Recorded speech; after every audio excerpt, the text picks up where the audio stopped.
So what is good, y'all? It is Anime K here, and we are back with a new video. And today we're going to be talking about Nabara. Now, I just watched the episode where she died, and I was pretty shocked, right?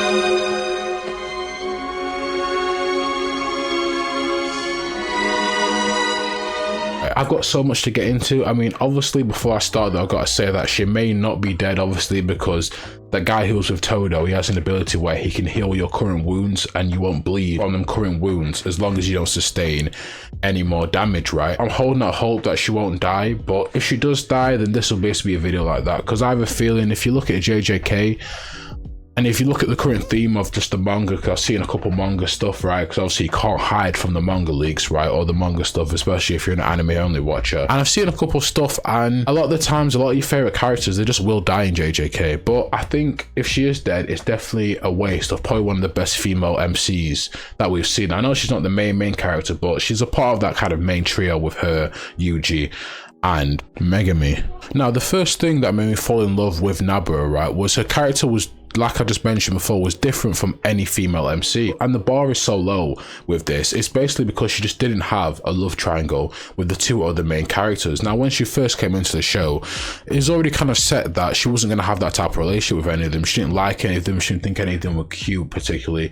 She's not really thought any other jutsu sorcerers really cute. She's just mainly focused on getting strong. And like, if you see with a lot of these female anime tropes, it's always them liking a guy while the guys are trying to get strong. And they kind of just play a background role because they don't practice enough, and they just fond over the two male MCs or the one male MC, right? You know, I'm looking at Naruto here, I'm looking at Sakura and Sasuke here. For the most part, they just don't go stronger. With Nabara, it's different. She's mainly focused on getting stronger, just like the two other boys, and the relationship they have is more of a brother and sister or just a family relationship. It's not a love interest triangle relationship. So that's the first thing that stood out to me. And also, I like how when they were getting stronger and when they were training, that they'd get stronger at similar rates. Now, I'm not saying Nabara got as strong as quickly as Yuji and Megami, because obviously Megami, he is from the Zenin clan, he does have a very strong ability, and Yuji is obviously the host of Sukuna. If you read the manga, we know how he came about as well. So I've read a little bit of the manga. So them two are just naturally very strong, whereas Nabara, we don't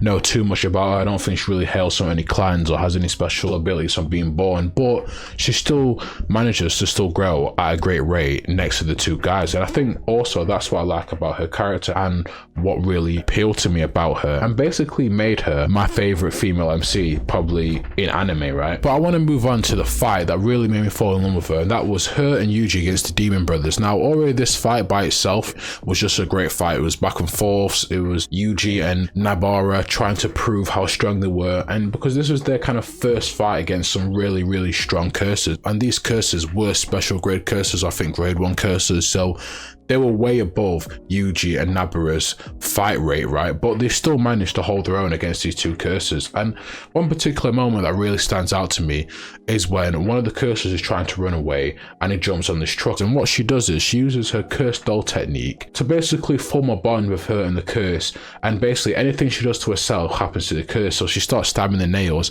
through her arm, and you see that little pattern that grows on her, right? And before I get into what happens after this, I want to say what I like about this fight is it was 50-50. It was Nobara and Itadori complementing each other's weaknesses and also complement each other's strengths. I like how, again, the normal female character in this situation would have to have been saved by Itadori, but in this sense, she manages to hold her own, and these two manage to defeat these two cursors. So after she stabs herself with the two nails, the demon falls off the truck and Itadori runs up to the curse and finishes it off.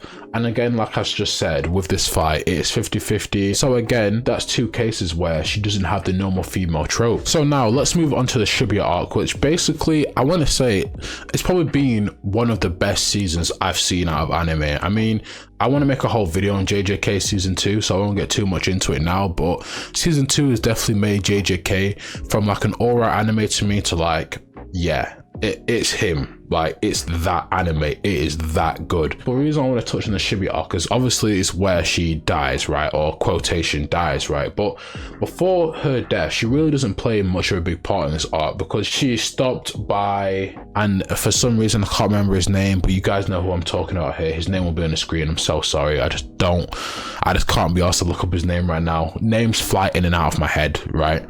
But she's basically stopped multiple times from joining into the fight. She basically is in the background in this fight why Itadori and Megumi are playing a big role in the series. So I was like, oh god, here we go again. She can't escape the female trope, she has to stay back. And to be fair, there were a lot of female characters. Obviously Mei was there, so she was fighting as well, so it wasn't like there was no female characters that was fighting. I think it was generally just because of her rank, right? But she decides towards the end of this arc that she's going out there and she's going to go fight, because she's not staying behind while the other two boys fight. And it's not a Sakura moment where she cuts her hair and does absolutely nothing. No, she actually goes and fights, and she runs into Mahito. And can I just say, with Mahito, right, he's slowly becoming one of my favorite characters. Now I know basically just killed off two of our favorite characters, right? I know, but I don't know why. He's just slowly I'm slowly starting to like him, and I don't like the feeling that I'm starting to like him. You know, when you have them guilty pleasures, right? I'm kind of starting to have that with him. It's like he's a cunt and he's annoying, but you can't deny his strength and just how crazy, how funny his character is. Anyway, I'm getting off track here, but when she runs into Mahito, right, this fight again is probably one of the better fights. And can I just say, the fights have been so consistent in this arc, right? Nearly every fight has just been top tier, and this fight was again another display of a great fight. And in this fight, I like how she's able to use her pin abilities, right? And she's also able to figure out that he is a clone, not quickly, but fairly moderately, right? She's able to figure out that it's not the real Mahito, because when she hits him with her nails, her cursed energy pings off somewhere else. And when she does this, it allows Yuji to get a lot of hits with his black lightning ability, and it allows Yuji to be able to weaken Mahito. And also the fact that she's able to figure out it's a clone as well, break down his ability and break down that he actually can't touch her face and kill her, is just amazing. And this is when we get the scene where he goes running off and he doubles back up with his clone. So we think that's going to happen, but in actuality, he actually tells us what he wants to do at the start of the fight. That is, he wants to kill Nobara in front of Yuji to break his resolve. Now, we move on to the moment, and this is the moment that really made a lot of fans upset, or a lot of fans just didn't really care. And it is the moment where she dies. Mahito goes and touches her face, and we see her holding her eye. Now, I was holding out hope that, you know, nothing had happened to her, but unfortunately it did. And then we get her backstory. Now, I'm not going to go too much into her backstory, because while it was a lovely backstory, and I know a lot of people are like, we didn't need it, we don't care about her backstory. Some people liked it as well, don't get me wrong, but for me, it was like, I enjoyed it, but I wouldn't be that bothered if we didn't have it, because I think JJK is that anime where you don't really... It's one of the animes where a backstory is great, but you don't really need it. And for her character, I don't think we really needed it that much, but I still enjoyed her backstory. But after that, she goes down, and then obviously Yuji sees her die, and he just completely breaks down. I mean, Yuji's been through it this arc, right? He has seen his, I guess, sensei, kind of sensei, and then he's seen Nabara both die and both leave him with important messages. But I think for me, right, if you want to know my thoughts in this moment, my thoughts were no, because I think we just missed out on such a great female character. And she was also about to get promoted to a grade 1 sorcerer as well, which I think is well deserved, especially showing what she gets in Mahito. Now, it wasn't a full powered Mahito, right, but she was still doing a great job under the guise that he could touch her, because that's what she thought at first. She was still doing a great job at keeping him away from her. And I think for me, obviously, again, I will preface, I've not read the manga. I think for me, if she does die, it's definitely a wasted character. Now, I'm not saying she has to be alive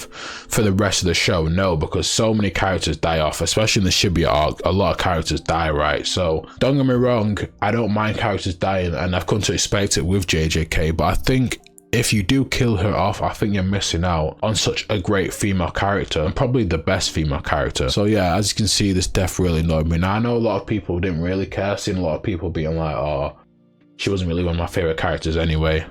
But for me personally, I loved her character, I enjoyed her character, and I'd really hope she does survive. Now, sorry this is not a long video, but I just wanted to give my opinion on her quote-unquote death, or supposed death. But look, guys, you let me know what you think about Nabara's death. Obviously, I put this in my community tab, but I've gone back to the old style of editing just because I've had a lot of complaints about, not really complaints, but obviously constructive criticisms about the lighting. And the lighting is just horrible. Like, you guys understand, the lighting in my room is horrible. It is rubbish. So I'm going to get that sorted out. Hopefully, you know, you gotta understand, guys, I'm a student, so it takes a while for me to upgrade my equipment. You know, I got the better webcam, I got the mic stand, now I've just got to get the lighting and everything like that. But look, Guys, let me know your thoughts about Nabara's quote-unquote death. And this has been Anime K. Thank you for watching, listening, or however you choose to indulge in my content, and peace. I am out.